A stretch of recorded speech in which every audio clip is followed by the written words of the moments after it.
नमस्कार। आज हम बात करने वाले हैं भारतीय खेती की। और यकीन मानिए, ये सिर्फ फसलें उगाने की कहानी नहीं है। ये तो एक ऐसा लंबा दिलचस्प सफ़र है जो अरबों जिंदगियों से जुड़ा है और जो वक्त के साथ लगातार बदलता रहा है। तो चलिए इसी सफ़र को थोड़ा और करीब से जानते हैं। तो सबसे पहले एक सवाल, आखिर ऐसा क्या हुआ? वो कौन सा एक बड़ा आइडिया था जिसने 1 अरब से ज्यादा लोगों के लिए खेती करने का पूरा तरीका ही बदल कर रख दिया? यही वो सवाल है जो हमें एक बहुत बड़े बदलाव की कहानी तक ले जाएगा। चलिए तो सबसे पहले बात करते हैं भारत की कृषि विविधता की। देखिए, पहली बात जो समझनी जरूरी है वो ये कि भारत में खेती का कोई एक सिंगल फॉर्मूला नहीं है। ये तो आप कह सकते हैं कई अलग अलग कृषि क्षेत्रों का एक खूबसूरत गुलदस्ता है। इसे ऐसे समझिए जैसे एक बड़ी सी चादर हो, जिसे अलग अलग जलवायु, अलग अलग मिट्टी और बारिश के पैटर्न से बुना गया है। और इसका सीधा सा मतलब ये है कि देश के एक कोने में जो फसलें लहलाती हैं वो दूसरे कोने से बिल्कुल अलग हो सकती हैं। मतलब हर जमीन की अपनी एक अलग कहानी है, अपनी एक अलग पहचान है। मिसाल के तौर पर अगर हम उत्तर भारत के सिंधु गंगा के मैदानों को देखें तो वहाँ गेहूं, चावल और गन्ने की खेती होती है। वहीं अगर दक्षिण के प्रायद्वीपीय क्षेत्र में जाएं तो ज्वार, बाजरा और कपास ज्यादा देखने को मिलते हैं।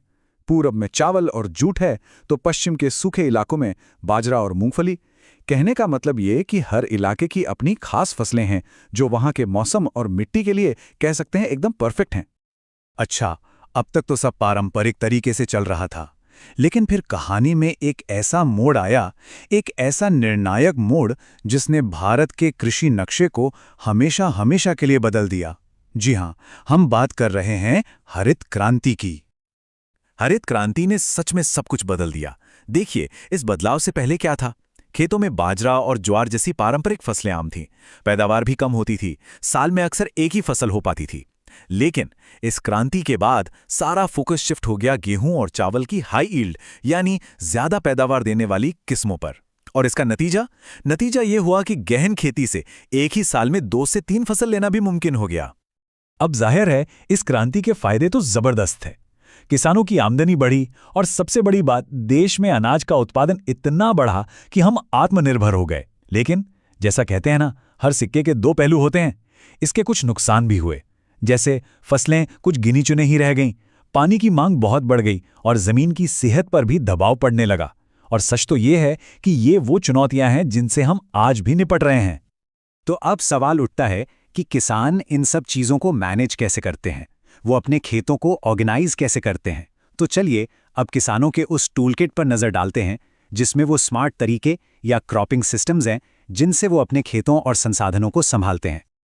इसमें सबसे पहला और सबसे सीधा तरीका है मोनोक्रॉपिंग। जैसा कि नाम से ही पता चल रहा है, मोनो मतलब एक, यानी एक ही जमीन पर साल के बाद साल बस एक ही फसल उगाते रहना। ये सुनने में आसान लगता है, पर इसकी एक बड़ी दिक्कत है। इससे जमीन के जो जरूरी पोषक तत्व है वो धीरे धीरे खत्म होने लगते हैं। इसके बाद आता है इंटरक्रॉपिंग, जो कि एक बहुत ही स्मार्ट तकनीक है। इसमें क्या होता है कि एक ही खेत में एक ही वक्त पर 2 या 2 से ज्यादा अलग अलग फसलें एक साथ उगाई जाती हैं। जरा सोचिए, मक्के के साथ साथ मूंगफली भी उग रही है। इससे होता यह है कि फसलें एक दूसरे की मदद करती हैं और जमीन का भी बेहतरीन इस्तेमाल हो जाता है। और फिर एक तीसरा तरीका है फसल चक्र यानी क्रॉप रोटेशन। इसे समझना तो और भी आसान है। ये बिल्कुल वैसा ही है जैसे हम लोग अपनी डाइट बदलते रहते हैं ताकि शरीर को सारे न्यूट्रिएंट्स मिले। इसे आप जमीन का बैलेंस्ड डाइट प्लान समझ सकते हैं। एक साल अनाज लगाया तो अगले साल दालें। फसलें बदल बदल कर बोने से मिट्टी की सेहत एकदम बढ़िया बनी रहती है और उसकी ताकत भी वापस आ जाती है। तो ये तो बात हुई उन तरीकों की जो आज अपनाए जा रहे हैं। लेकिन आने वाला कल कैसा होगा? खेती का भविष्य क्या है? ऐसा लगता है कि भविष्य 2 बड़े और बहुत ही दिलचस्प रास्तों पर आगे बढ़ रहा है। ये 2 रास्ते दरअसल 2 अलग अलग फिलॉसफीज हैं। एक है प्राकृतिक रास्ता, जिसे हम ऑर्गेनिक फार्मिंग कहते हैं। इसमें सिर्फ कुदरती चीज़ों का इस्तेमाल होता है, जैसे खाद, गोबर, कोई केमिकल नहीं। और दूसरा है टेक्नोलॉजी का रास्ता, यानी प्रिसिजन फार्मिंग। इसमें ड्रोन, जीपीएस, सेंसर, इन सब से मिले डेटा के आधार पर फैसले लिए जाते हैं। मतलब एक का फोकस है जमीन की लंबी उम्र और पर्यावरण पर, तो दूसरे का फोकस है ज्यादा से ज्यादा एफिशिएंसी पर। और दोनों के लक्ष्य भी एकदम साफ हैं। ऑर्गेनिक खेती का मकसद है मिट्टी की सेहत को बनाए रखना, लोगों तक केमिकल फ्री सेहतमंद खाना पहुंचाना और पर्यावरण की रक्षा करना। वहीं दूसरी तरफ प्रिसिजन फार्मिंग का गोल है कि कम से कम लागत में उत्पादन को बढ़ाया जाए, पानी और खाद जैसी चीज़ों की बर्बादी को रोका जाए और एफिशिएंसी के जरिए पर्यावरण पर पड़ने वाले असर को कम किया जाए। और शायद यही बात आज की भारतीय खेती की सबसे बड़ी सच्चाई है कि असली चुनौती परंपरा और तकनीक में से किसी एक को चुनने की नहीं है, बल्कि दोनों की सबसे अच्छी बातों को मिलाकर एक नया रास्ता बनाने की है।